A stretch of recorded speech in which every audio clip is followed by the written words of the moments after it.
Okay, I'm actually filming this after I filmed my review, and I didn't talk much about AJ Styles versus Luke Harper because I did fall asleep halfway during the match. So I'm not going to talk about the quality of the match, but I am going to talk about the outcome of who won.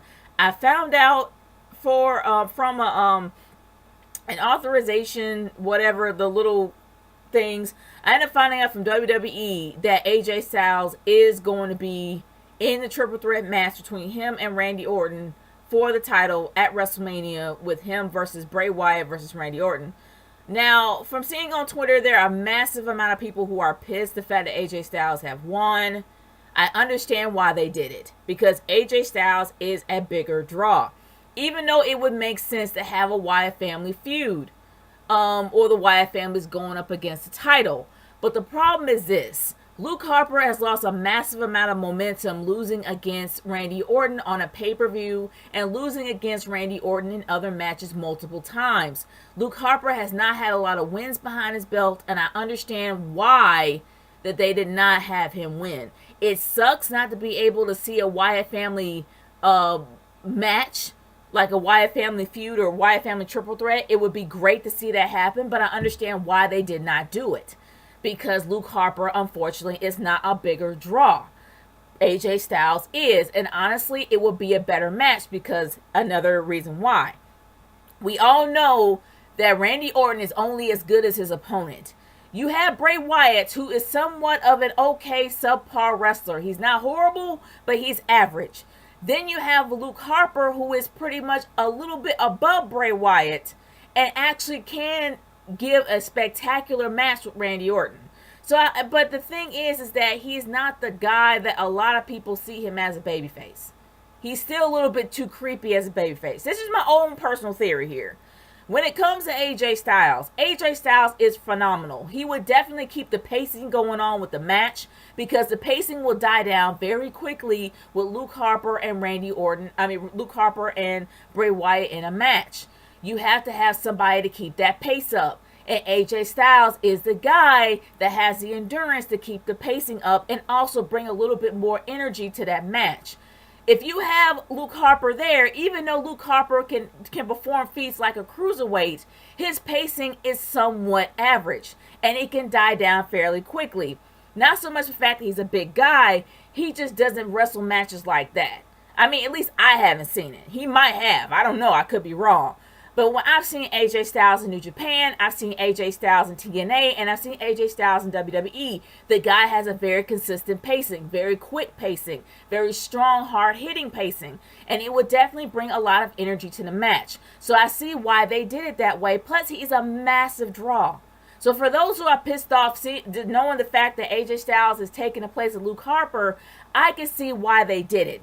And that is my overall theory. That is my reason behind it. And leave your theories and your personal opinions in the comments below. But other than that, guys, let's get started with this review.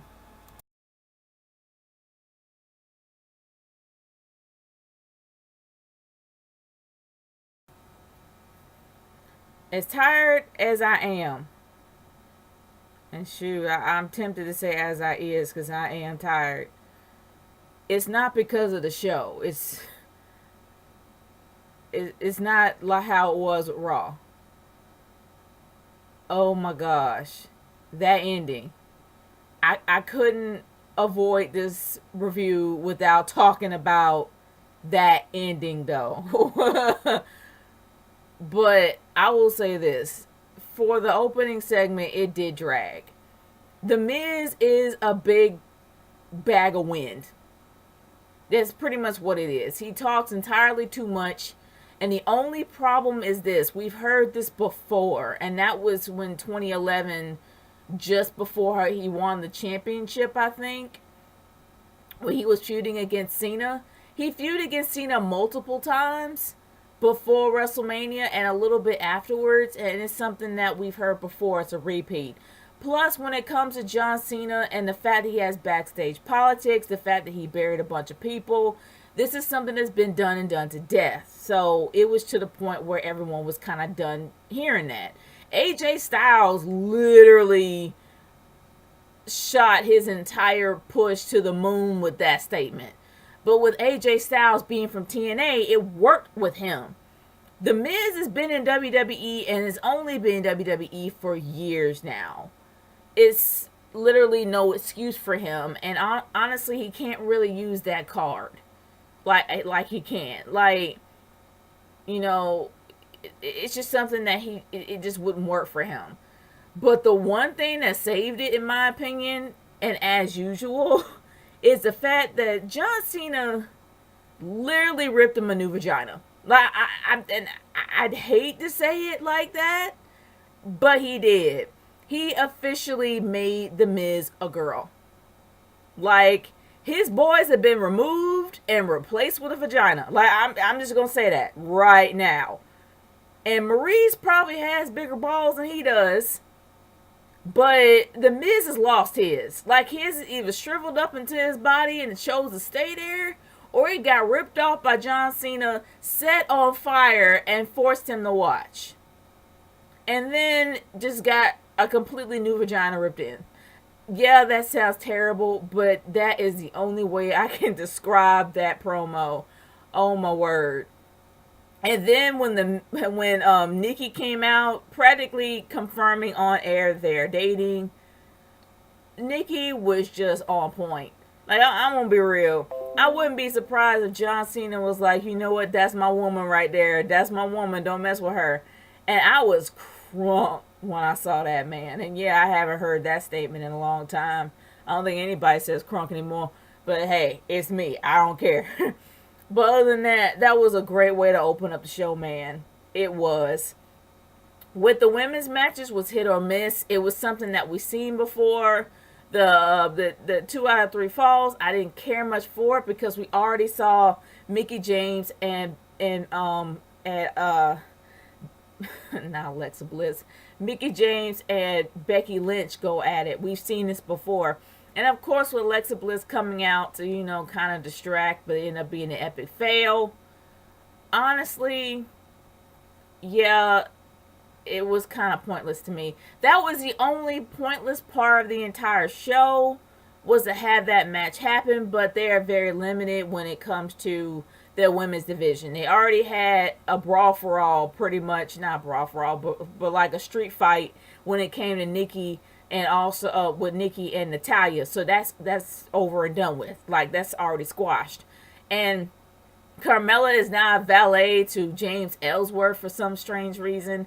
And from what I got from a notification from WWE that they're actually going to have Nikki and John Cena versus James Ellsworth and Carmella for next week.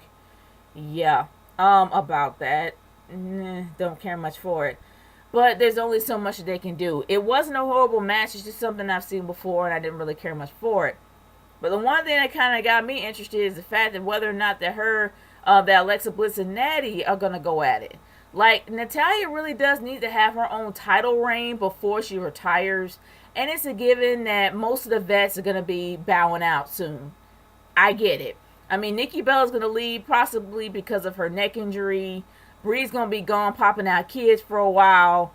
Natalya, she's next. I don't think Natalya's going to be popping out kids anytime soon. But Natalya, you know, she's getting up there in age wrestling-wise. But she looks great. She looks absolutely amazing. But I would not be surprised she has a few more years on her and then she'll be done. She needs to have a good title push, especially leading on up to WrestleMania. It was kind of cringeworthy, her and Alexa Bliss speaking. It was a little weird. But other than that, it would be interesting to see heel Natalya fight heel Alexa Bliss. And it's not because the fact is, oh, face to heel, they can't fight. Yeah, they can. And they can probably scrap. So I wouldn't mind seeing that at all. So I'm kind of interested to see where they go with this. And hopefully it'll be a really decent build. Because SmackDown has no more pay-per-views until WrestleMania. So the sky's the limit with them. And unfortunately, Raw is stuck with Fastlane. So yeah, that's probably the reason why their show was subpar. But other than that, man, I can't really talk much about AJ Styles versus Luke Harper, except I did find out the outcome of who won. But I didn't see the match in its entirety because I passed out. Like I said, I am exhausted. I'm tired. But that ending, though, when I woke up, I never really expected to see Randy Orton on my screen with several canisters of gasoline setting the Wyatt compound on fire with the remains of Sister Abigail underneath the rocking chair of Bray Wyatt, hence where he gets his power from. That was the most creepiest, most eerie moment I have ever encountered in wrestling, but by golly was it the best. And yeah, I said by golly. Good night, man. Oh my gosh. I never thought I would see something so amazing and so left field as that. He set the entire place ablaze. I didn't even think that amount of gasoline could do that quick. But gasoline can catch on pretty fast. But good night. The entire compound is burned to the ground.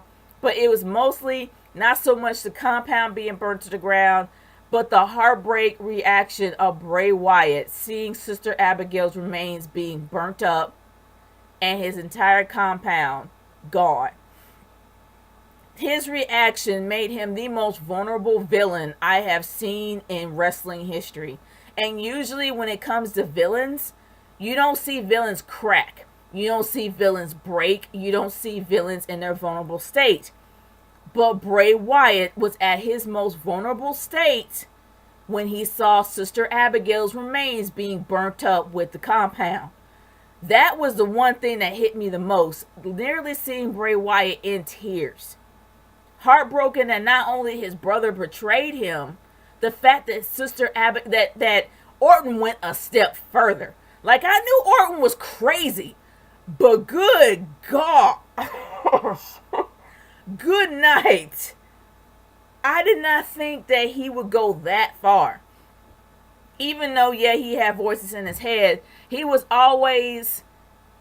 No, I'm not gonna lie. He has always been super violent when it comes to the whole voices in his head thing. But he knew where to break him.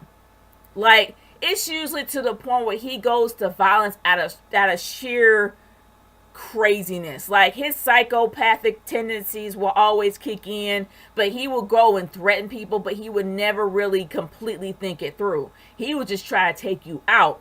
He literally, methodically knew how to hit him and took him down. I was floored at how amazing that ending was, how well it was set up, how well they did the whole breakup with the Wyatt family. The Wyatt family is completely dismembered right now. We got Luke Harper completely free from Bray Wyatt, hating him. We have no sign of Eric Rowan. He's gone. You have Randy Orton, someone who he considered his brother, practically destroyed him by destroying the one thing he loved the most, and that was Sister Abigail. Burnt up to a crisp in the compound. Wow. All I know is I am excited what's going to happen next week. They did an amazing job setting up matches for WrestleMania. They did a great job setting up feuds for WrestleMania. And I am excited to find out what Bray Wyatt is going to do next.